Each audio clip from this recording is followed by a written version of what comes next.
मेरे एक दोस्त ने पूछा दोस्तों मुझसे कि ये शिव की चोटी में गंगा क्यों दिखाई। मैंने उसको बताया दोस्तों ये एक प्रतीक है मात्र, ऐसा नहीं है कि शिव जी हैं उनकी चोटी से गंगा निकलती है, नहीं, ये प्रतीक दिखाया है। हमारी बुद्धि में ज्ञान होता है तो बुद्धि में ब्राह्मण चोटी रखते हैं, वो केवल पहचान है चोटी कि भाई ये विद्वान है, इसकी बुद्धि में ज्ञान है, बस इतना ही उसका अर्थ है और उससे ज्यादा कुछ नहीं। इसी प्रकार शिव की चोटी से गंगा दिखाई है दोस्तों। और जो ये गंगा है ये वास्तविकता में कोई पानी की गंगा नहीं, ये ज्ञान गंगा है। ज्ञान गंगा में स्नान करने से हम पावन बनते हैं। पानी की गंगा में स्नान आप सभी करके आ भी चुके होंगे, हरिद्वार गए भी होंगे, लेकिन क्या पावन बने? नहीं। हर एक व्यक्ति के अंदर बुराइयां भरी हुई हैं, कूट कूट के भरी हुई हैं। पिता का पुत्री से संबंध सही नहीं है, भाई का भाई से संबंध सही नहीं है, भाई का बहन से संबंध सही नहीं है, पुत्र का माँ के साथ संबंध सही नहीं है। और अंग्रेजों को देखोगे तो वो तो बिल्कुल कूड़ा हो चुके हैं, तो उनके तो कोई संबंध होते ही नहीं है। यहाँ भारत में ही थोड़ी बहुत पवित्रता बची हुई है, जो लोग विवाहित होते हैं और मर्यादा से चलते हैं। दूसरे देशों में तो वो मर्यादा भी नहीं है, उनको तो खुद ही नहीं पता रहता। माँ का भी इसलिए पता चल जाता है क्योंकि हॉस्पिटल में वहाँ संतान पैदा होती है, वहाँ दाई वगैरह नहीं होती, वहाँ लिखा जाता है माँ का नाम।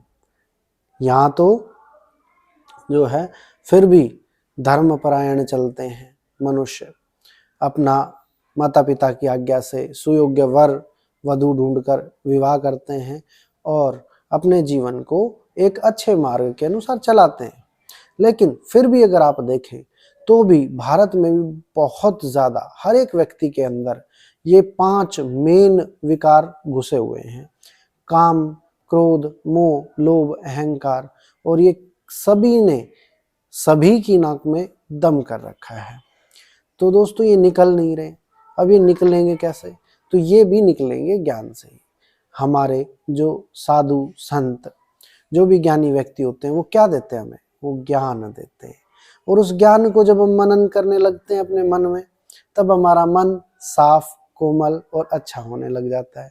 मन जीते जगत जीत, मतलब हमने अपने आप को इंटरनली जीत लिया है। सुधांशु जी बोलते हैं, सुधांशु त्रिवेदी जी, कि हमें अंदर उतरना है, बाहर की दुनिया से मतलब नहीं है। हम बदले, हमारे लिए दुनिया बदल जाएगी। तो अपने आप में बदलाव लाएं दोस्तों। यही है सच्ची शिव की चोटी से निकली हुई गंगा।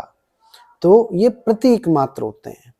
जैसे उनके सिर पर चांद दिखाया, अब ये थोड़ी है कि भाई वो चांद लगा के घूमते हैं, नहीं, वो चंद्र जो उनकी शोभा बढ़ा रहा है, वो चंद्र जो है वो भी कलाओं के प्रतीक है। वो दिखाए हैं, कला माना परसेंटेज, कितनी परसेंटेज जो है, अगर इतनी परसेंटेज भी ज्ञान की इंसान के अंदर आ जाती है या ज्ञान गंगा की आ जाती है, तो उसमें इतना बदलाव होता है, इतना बदलाव होता है कि वो अपने जीवन को बदल लेता है, सफलता प्राप्त कर लेता है। जैसे आप लोग जानते होंगे कि आपकी बुद्धि कितनी चलती है आजकल के मनुष्य की, 3 से 4%।